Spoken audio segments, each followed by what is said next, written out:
Hi, I'm Meg from Junior Achievement Rocky Mountain, and I'm here today with our guest, Amanda McLernon. Amanda is an entrepreneur, and she's going to be sharing with you guys about her business and her entrepreneurial journey today. Hello.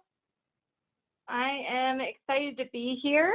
I'm excited for those of you watching this recording. Wow, I am impressed with you. I hope that my recording can be a bright spot in your day, and hopefully this is fun for you to listen to. I'm so excited to talk to you guys about my journey. I'm just going to straight up pretend you're in the room with me, because otherwise this is going to be very boring for me as well, just talking to a screen. But yeah, I think so. I'll get started.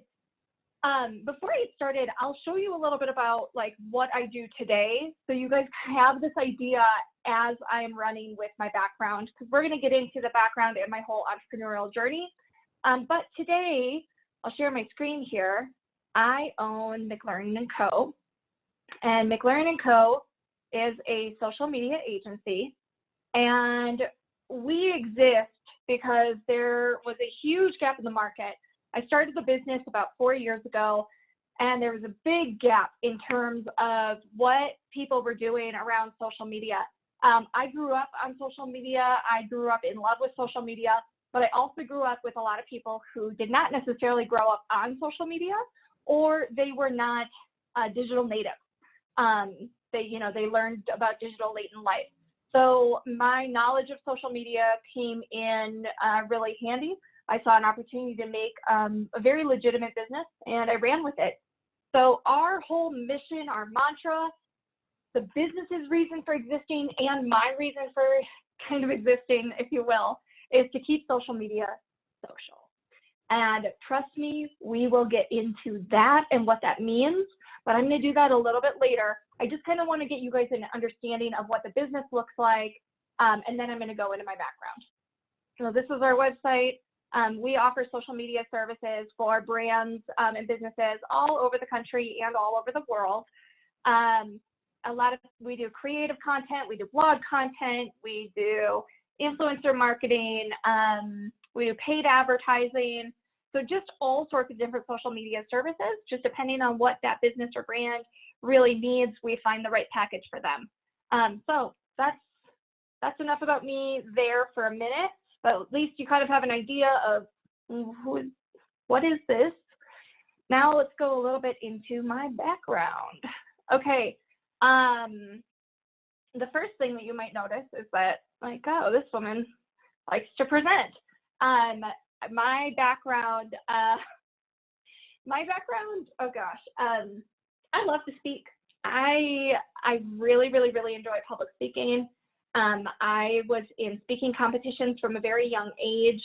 If any of you, it's not as popular out here in Denver, but if any of you have ever heard of 4-H, 4-H is a community organization kind of similar to Junior Achievement, but not as much through schools. It was very much through, I grew up in rural Wisconsin, so it was a bit through like our agricultural communities, only it wasn't only focused on agriculture, it was also focused on all sorts of other things. And so I did speaking competitions and I did demonstrations, and I have been in front of audiences from a very young age, and I love it. As an adult, I brought this love of speaking and presenting into my work. I now get paid to speak. I am transitioning into more of a motivational speaker capacity, which I am so pumped about. And honestly, it like lights me up on fire. So I'm also so excited about that. And then I also speak to my team members and my clients. So this energy and this speaking is something that I've brought with me from childhood, and then from high school. In high school, I was definitely in the musicals. Only let me be very clear. When I say I was in musicals, like I was never anywhere near a main character. I was like chorus girl number 4. And funny story, we did Beauty and the Beast when I was a sophomore in high school. I was a plate. But I had so much fun being a plate. So my background, kind of, sorry, trying to not get too off course here. My background, I was so interested in all sorts of different things in high school and college. I was very lucky to grow up with parents who were very, very, very open to me trying all sorts of different things. And it was never, the way that my parents raised me was never like, oh, you have to do only this thing, and then you have to be the best at it, and then you have to finish it. They weren't like that, but they did have me finish things. So let's say I did a musical for a semester. Like, I couldn't quit midway through. I had to see the musical through. But then if I didn't want to do musicals the next year, I didn't have to. So through 4-H, through my actual school, I was very, very, very involved in extracurriculars of all types. And like, so much so that like through 4-H, I did basket weaving one year. I did cake decorating one year. I did fishing. I did woodworking. I grew up with horses. I am the horse girl. Like, this is what it looks like when it's an adult kid. Like, doesn't totally wane off, although I haven't been on a horse in years. But I just had the beauty of having a lot of hobbies and a lot of interests. And the reason I bring that up is because that has been really, really, really helpful in my entrepreneurial journey, because in all of those things, what I learned is I learned how to learn. And there's some, at the end of this, we're going to talk about big takeaways and things I wish I knew. Luckily, I've always had a love for learning, but no matter who you are, no matter what you do, and no matter what it is you want to learn about, if you can cherish and stoke this fire in you of this love to learn, I don't care what happens in this world, you will have the tools you need to pivot, to move, to adapt, to change. If you can love learning, that's what can get you through. And that's what I was able to have through all of my hobbies. So then kind of going into educational background, and I'm looking at my notes here. Okay, so, and my interest in entrepreneurship. Actually, there's a really good story here. So my educational background, I went to public schools mostly, and then I went to a state college. For me, it was kind of assumed that I would always go to college. My parents had gone to college. My brother didn't go to college, so it wasn't like assumed that everyone in our family would go to college, but I absolutely love to learn, so it just was never a question. But I didn't look at college as like, I need my degree to get to the next level. I looked at college as like, I'm going to learn so many things there, which again, kind of ties into that love of learning. So that's my educational background. I only have my bachelor degree. I do not have a graduate degree, and I'm not gonna get one. It's just at this point, for an entrepreneur, I am getting my hands-on life lessons every single day. And I'm 28 years old. Currently, I'm at the age where all of my friends who are really going crazy places with their careers, they're all getting master's degrees right now. And every single one of them comes back to me and tells me, like, Amanda, you are learning so much more running your business hands-on. You do not need a master's degree. So I'm going to stop with my education, but it's an active choice. I will say I love learning so much. I have absolutely thought about like taking college, like graduate classes, just not for credit, just taking them to take them. It's something I'm still excited about. Okay. Quick question for you, Amanda, before you move on. What did you study when you were in college? Like, did you go into it with like, I'm going to study this for this reason? That's thank you. Great question. I got a business degree, and here was my thought process. So right as I was going into college, I actually started thinking that I wanted to be a teacher. That's the other big thing about me. Because of how much I love to learn, I also deeply love to teach. But teaching in our country, you guys, is messed up. Like, I'm sorry, it just straight up is. And I am enough of an entrepreneur And I understood at 18 even enough how the world worked that I looked at what teachers were getting paid. I looked at how much they were working, and I was like, that cost per hour does not work for me. That's not what I want for my life. And no shame to any teachers and no shame to anyone who wants, but like I was literally doing the math and I was like, that's not going to work for me. So I thought about what could I go, and then I wasn't really sure what I wanted to do, because if it wasn't, and I had also volunteered in the classroom and I was like, I don't want to teach kids because you have to tell them something like 100 times and they're very simple things.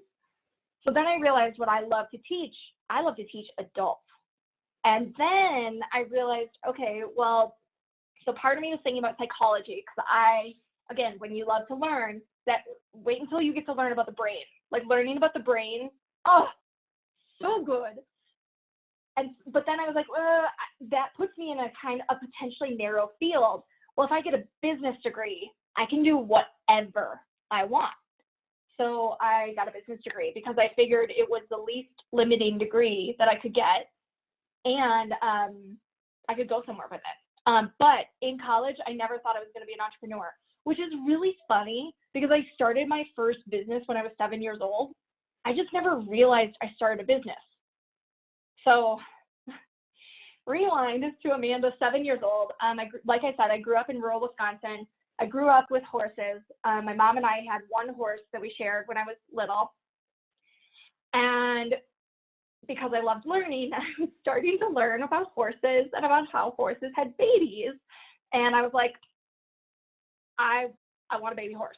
Like, let's make a baby horse, Mom. And she's like, okay, well, there's this thing called a stud fee. And because if you're going to breed a horse, you have to pay to breed the horse. Blah, blah, blah. There's a lot into it. And I was like, okay, well, I'm 7. How do I make money? Because she's like, if you want a horse, you're going to have to pay for a baby horse.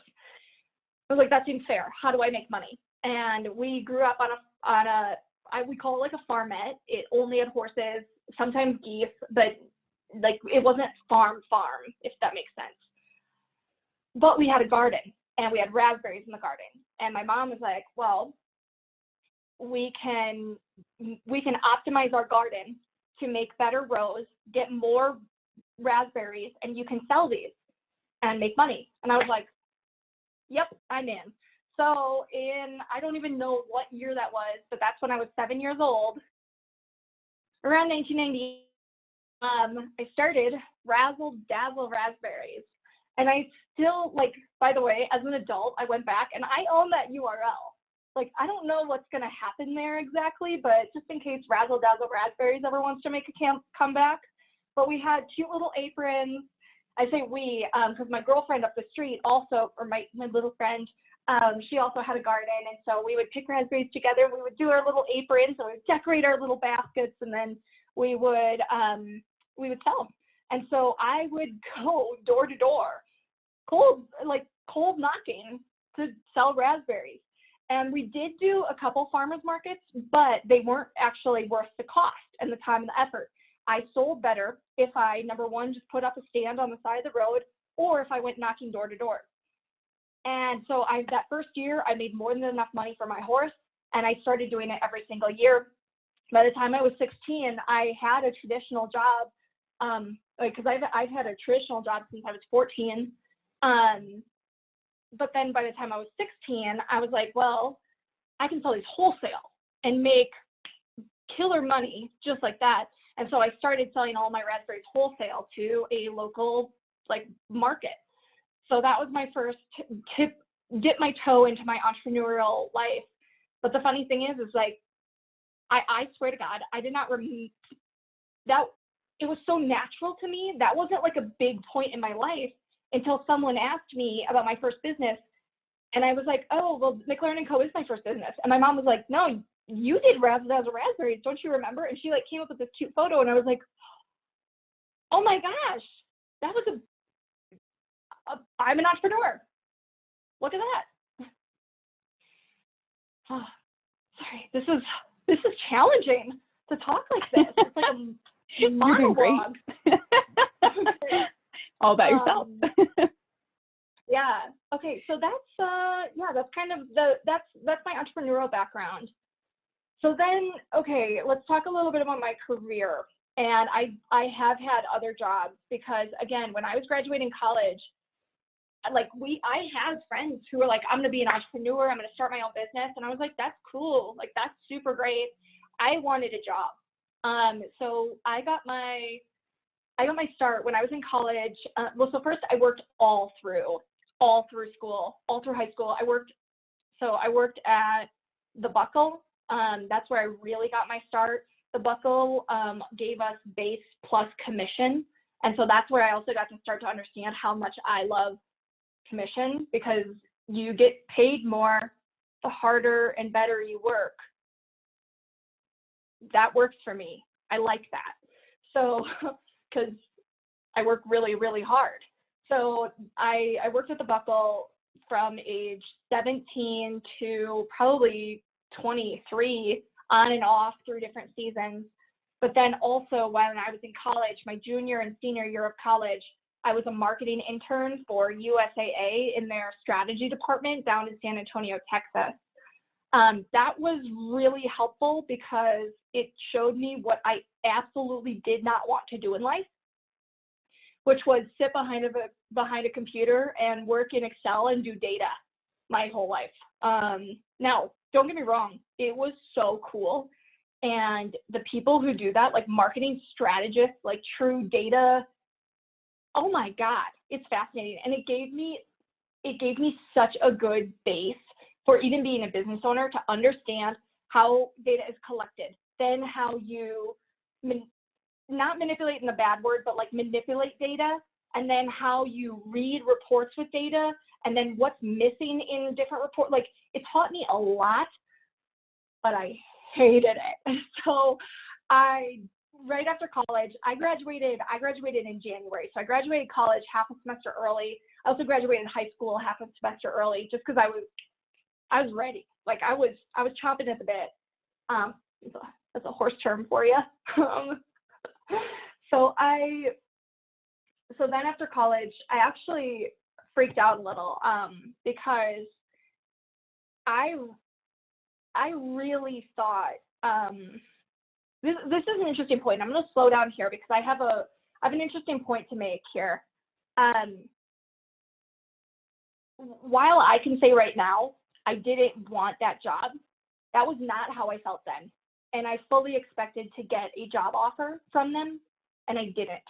And I was heartbroken because I thought, well, if I do a really good job, they're going to make me a job offer, and then I'm going to go have a salary, and then my whole life is on the road. And my college at the time was doing this huge thing of like, hired before graduation. Oh my gosh, amazing. And I didn't have a job before graduation. And I cannot tell you how awful that made me feel, because I put so much of my value into work. And all of a sudden, it was November. I was graduating in December, and I didn't have a job.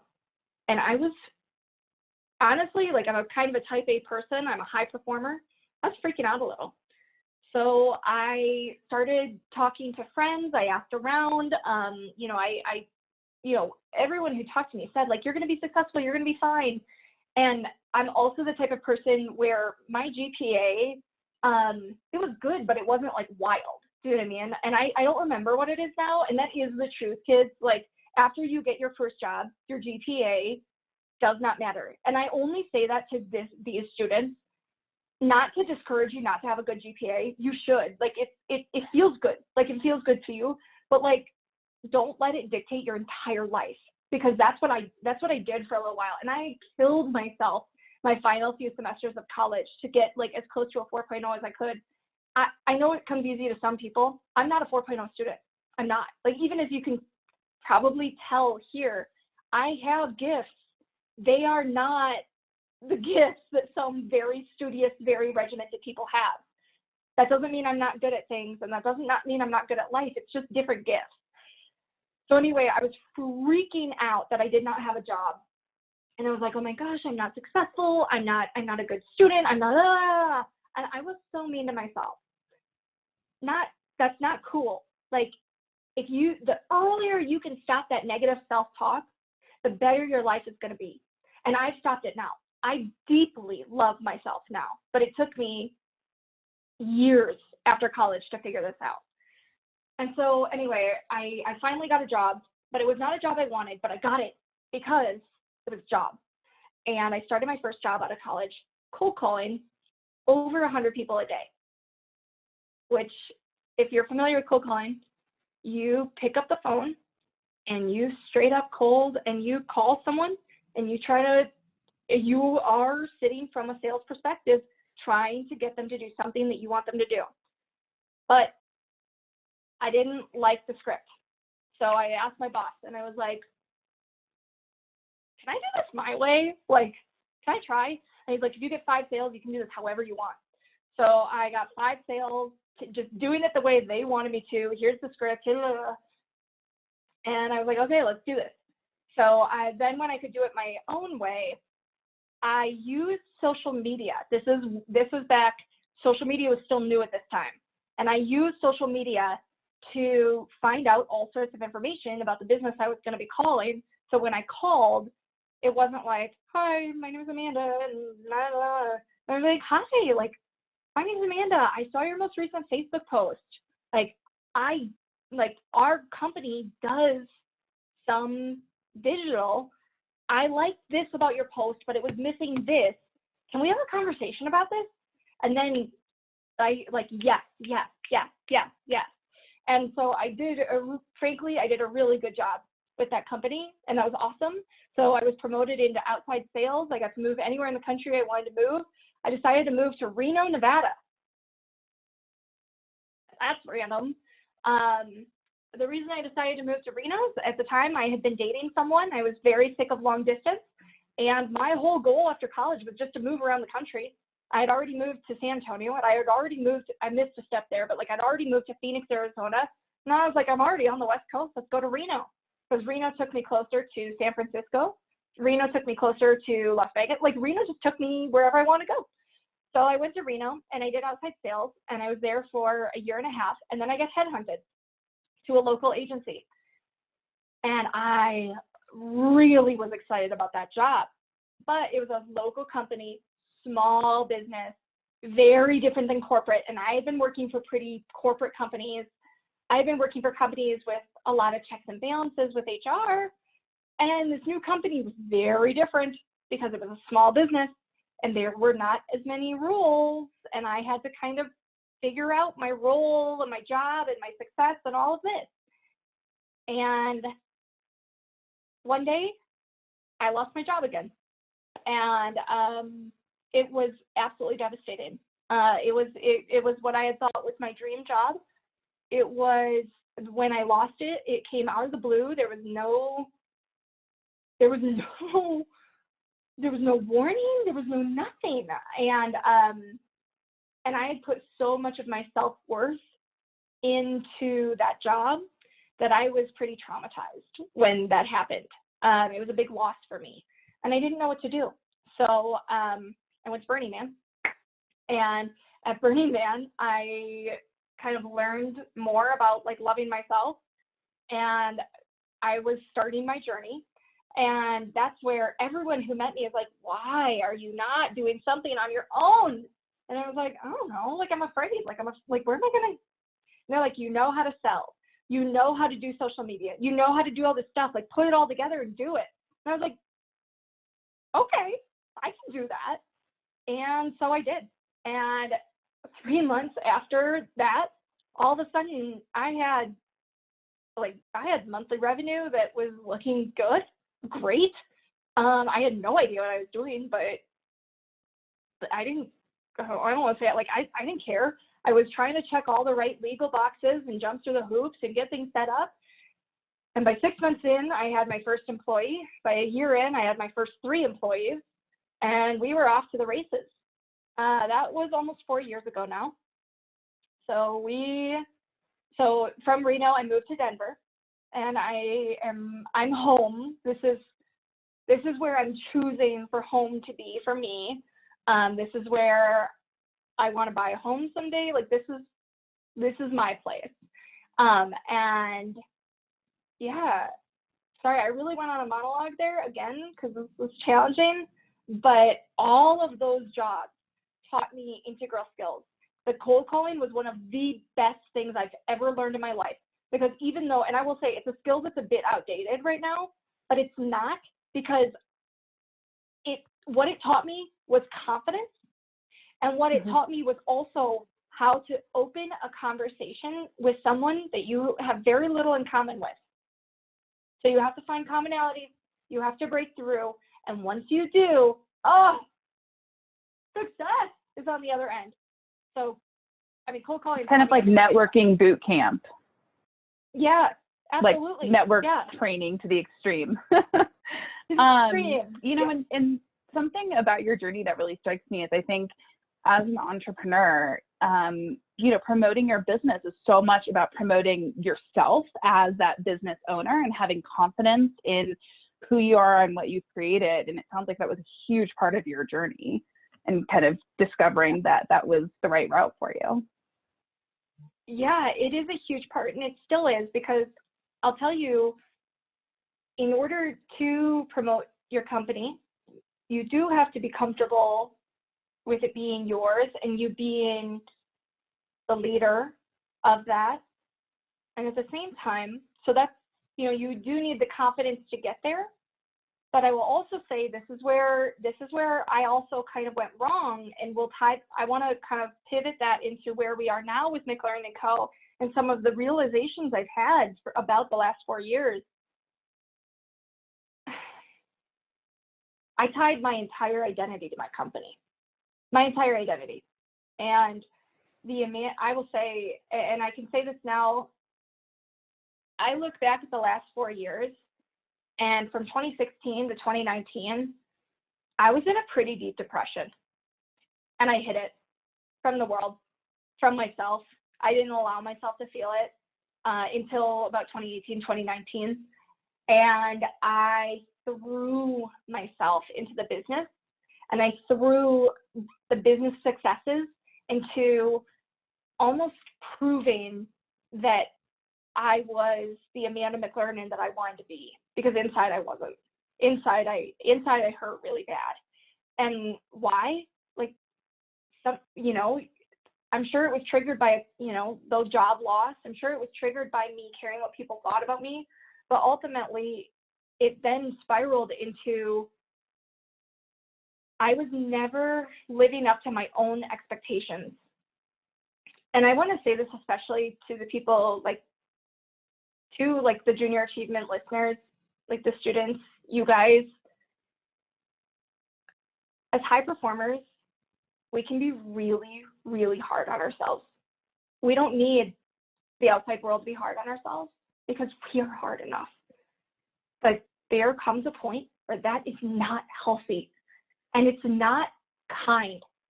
And I had to learn to forgive myself for being human.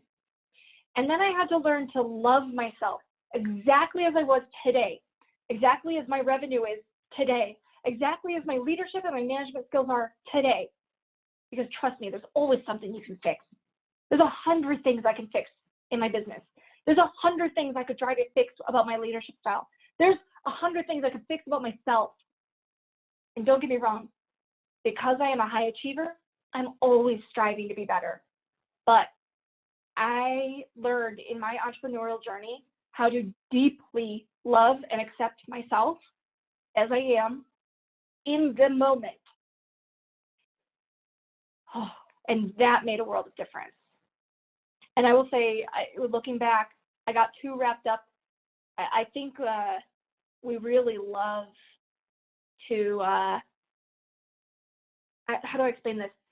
Celebrities of today are not just celebrities. They're incredible business owners, and they're incredible moms, or they're incredible, like Kylie Jenners. And like, I'm a woman too. Like, yes, I love to be beautiful or something. I don't know, like, but we are shown all of these amazing, like, I almost swore. We're showing these amazing examples of humans who have like become almost frankly, godlike. And these people have access to budgets and admins and tools that the average entrepreneur and the average person does not have, nor do they need to have. And I got wrapped up in that. I own a social media agency. In the use of my company, I was on social media 10 hours a day for 6 days a week. That is unhealthy. And I saw all of these other amazing people. And I was like, I want to be better. I want to be better. I want to be better. I want to be better. It's just not healthy. So the one where I'm trying to go with that is just, please, like, yes, you can have pride in being an entrepreneur. And I am proud, and I did need a lot of confidence in my role, but don't make it the only thing, because I'm not just Amanda McLernon, the entrepreneur. I'm also Amanda McLernon, who, like, I love silly crafts for no reason. Like, I'm Amanda McLernon who loves to go biking. I'm Amanda McLernon, I'm Amanda McLernon who I make up songs about squirrels outside because I'm trying to do musical improv. Like, there's so much more than just that entrepreneurial side. And I think accessing that and learning that has made me such a better entrepreneur, because I am a happier entrepreneur. Yeah. Awesome. Fabulous. Good advice. Thank you. I love that. So Okay. why don't you tell us a little bit about your business now and kind of, what's your day-to-day like? What is it like kind of running a business as the business owner and founder? Yeah. Also, I assume most students will be watching this year. Yeah, should be this year. Yeah. Okay, so we're in COVID. I am in week 5. I don't know. I quarantined a little early because I had been near some people that were showing symptoms, and I had very mild symptoms, so we quarantined mad early. So I've been in this studio for a while. Being a business owner during the time of COVID is very challenging. In fact, it's one of the most challenging things I've ever gone through. I have already laid off 3 people. And I say that because I don't think enough people talk about what it's like to be on the side that has to make those decisions. Right when this all started, I knew, as a business owner, you start to feel it, you start to see it. So I knew that my leadership skills were about to be put to the test. And so I decided that every decision I had to make, I was going to explain to my team. So I've been wildly transparent with my team. And now that we're kind of in this place a little bit more, I've been able to go 2 weeks without making any hard decisions. And I'm very hopeful that I don't have to make any more, but I'm ready if I do. My day-to-day is very interesting right now. Our big focus is on taking care of the clients and the team members that we have, whereas normally we're out really trying to bring in new business, new revenue. Sales are slower during this time. And I will say it's not completely stopped. We own a social media agency. There are a lot of businesses that still need help. However, the consumer buying has changed. And even the way that people take action has changed. Like they are psychologically impacted. So we need to be aware of that. So right now, it's really just about taking care of the revenue that we have in, looking for opportunities for revenue when it's not weird, to be honest, because I'm not going to call someone and be like, hey, you're on social media right now? Like, first, I'd never do that in the first place, but you get the picture. I spend a lot of my time right now teaching. I spend a lot of my time teaching. I consider this teaching. I'm trying to share the lessons I've learned. I've been on panels multiple times a week because luckily there's a lot of digital events going on.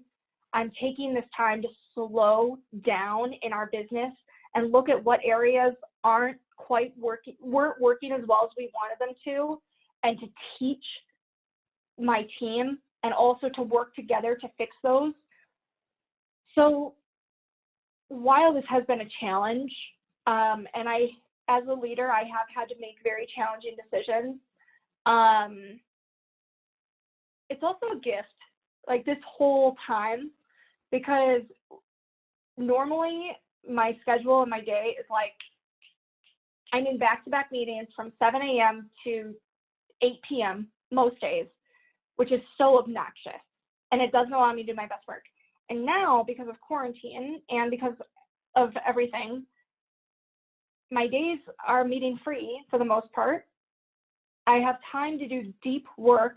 There's an amazing book called Deep Work. I strongly recommend it. It's a deep one. Like it's a heavy book, but it's good. And if you're a good reader, you'll get through it. But I have time to do deep work. I have time to do creative work. I have time to do administrative work. So now it's like I have all of the time to work on my business. So what we are creating out of this time, and we're working on some stuff in the background, is really beautiful. And it could perhaps be our best work that we've ever done because we have the space to do it. So I know there's some specific questions on like our entity. Do you want me to get into that, or what? Can you help direct me, Meg? Yeah, totally. I think, whatever you think is most interesting. So, I think don't worry about getting too in the weeds about, some of that stuff. But if you, feel like it's helpful or interesting to share about, your staff, I think what you shared about having to do some layoffs was really helpful. I think one thing that a lot of students who are interested in entrepreneurship sometimes have a hard time grasping is how to find the right people to structure your business, and how to understand the things that you're good at and the things that you maybe need some support with. If you could speak to that a little bit too, I would think that's interesting. Yeah, let me tap into that. Okay, so first, finding good people is one of the hardest things you'll ever do. It's not because there's not good people out there. There's good people everywhere. It's who and what is right for you, and can you afford them? It's just like, the silliest thing is, it's just like a relationship with like a life partner. It's about timing and making sure you guys want the same thing and are aligned. The best thing you can do for yourself as an entrepreneur is get to know what you are really good at and what you are not good at. As you guys can tell, I am social, okay? Like, I love to speak. I love to teach. I love to talk. I lead with a lot of heart. There's a lot of gifts there, which also means I do not have gifts in other areas.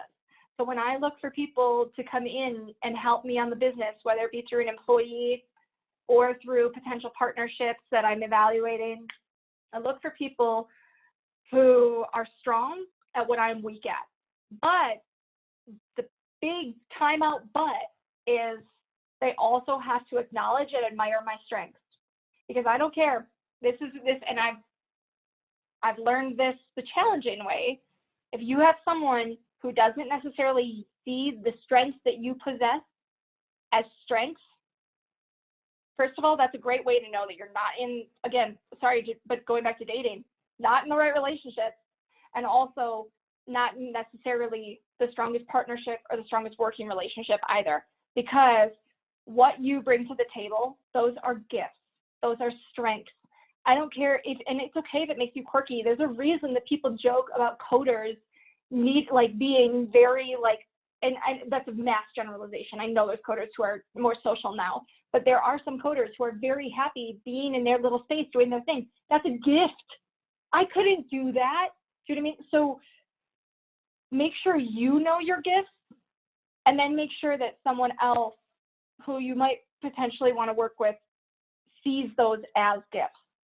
And then look for what they have. So for me, God, I hate the business administration stuff. I don't one of our team members asked me about oh, does my paid time off roll over or does it expire? And I have this many, and I'm like, oh God, yeah, guess who is in charge? Guess who has to go look that up? It's me. That's one area that I don't like, that area of business. So I am prioritizing trying to get someone, and side note, our business has been through many iterations. I had someone, and unfortunately with COVID, that's one of the things that had to come back on my plate. So when we can afford to outsource that again, goodbye, task I hate, goodbye. So I just think, but the better you know yourself, and there will be some things you need to teach yourself. There are some things that I don't like to do, and I still obviously have to do them. You can't just delegate them. However, there are some things that you just simply should not be doing because it is not your strength, and it is not worth your time and energy to try to do them.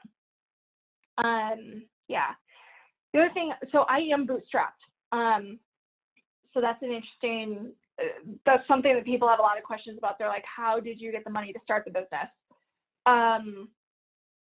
This is an area where I don't know if I did this the right way because I don't know if there are tons of right ways, but because I was good at selling, I decided to take, at that point, I knew someone who could build me a website for $2,000. I was like, yes. I took $2,000 out of my savings account, and I built they built a website, and all of a sudden I did all my filings that I had to do for the state. I paid for that out of pocket. I made my business accounts. I put personal money into the business accounts, so they were separated. And then at that time in my life, so I was 25 years old. I'm 28 now. I was dating someone, and he had a full-time job he worked for Amazon, so pretty good. And so we were more serious at the time. I'm no longer with that person, but he was comfortable covering the rent. And so I was able to keep my living expenses, but my living expenses were minimal because aside from rent, I had my student debt, but I was making my payments. I had a small car payment, but I was making my payments. And then I just had my living expenses, which I could live on smaller amounts. So I would basically sell. I would take only what I needed to live, and I used the rest of the money. I kept it in the business, and I kept investing. And I probably invested let me just tell you this. The first year I paid myself, I think it was $19,000 my first year. The second year I paid myself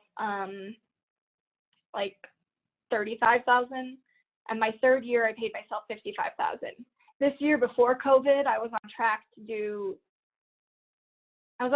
65, which I was like, yes.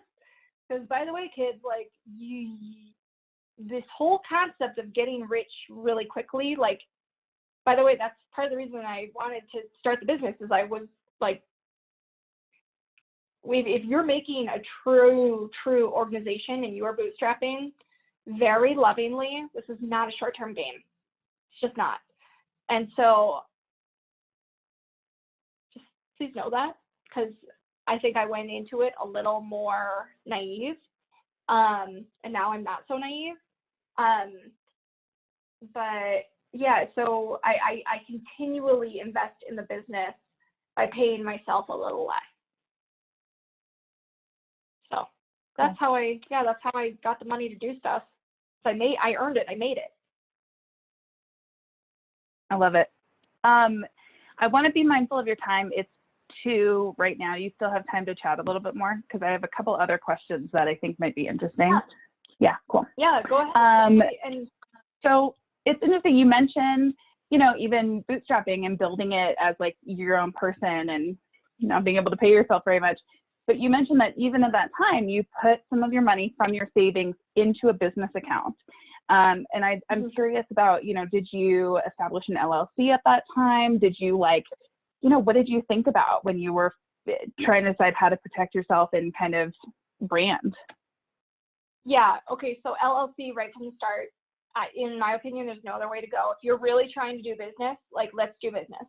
I understand there's a sole proprietorship, but I don't think that, to me, that doesn't make sense. The LLC protects you so much more, and it's not that much more expensive, and just get the homework done and get it done.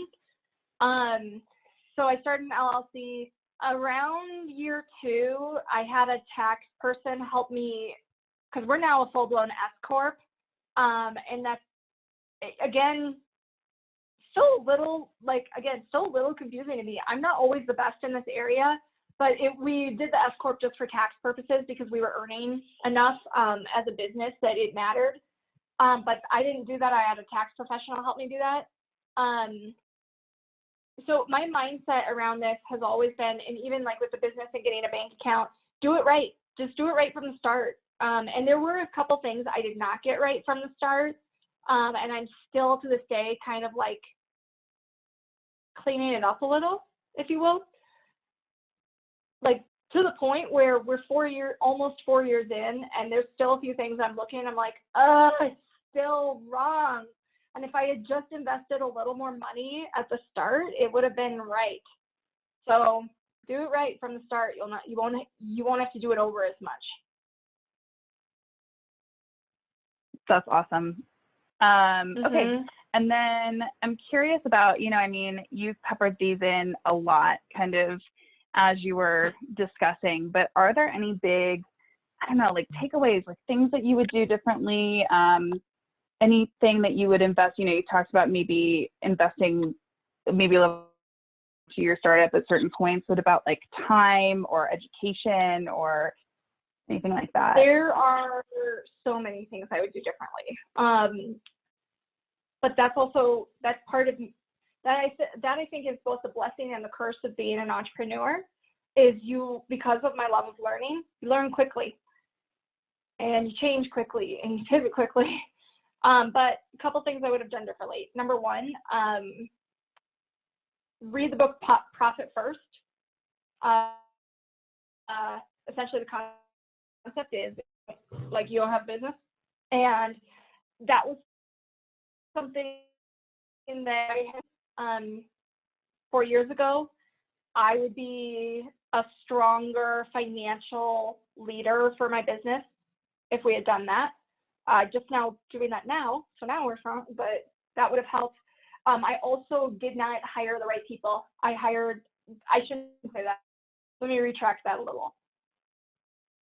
I had no idea how to hire, and I did not spend a lot of time learning how to hire. So I just hired, and I hired great people who I think I frustrated to the ends of the earth because I didn't know how to be a good manager and a good boss. And the reason I use those words specifically is I do believe that management is different than leadership. And I do believe you need both. I'm really so sick of people telling me that all good managers, that it just takes good leadership. No, it does not. To be a good manager, you need to remember what you ask someone to do. You need to check in. You need to make sure you were clear on your expectations. Being a good manager and being good at delegating, it takes so much work and skill that I had to do. There is a book,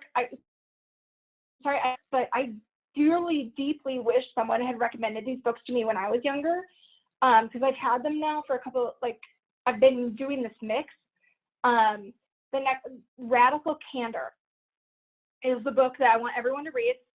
If you are not Love in that a leadership title. position, yeah, this book is going to be a little strange for you because you are not in a position where you are directly managing people right now. You're going to need to play pretend when you read that book, okay?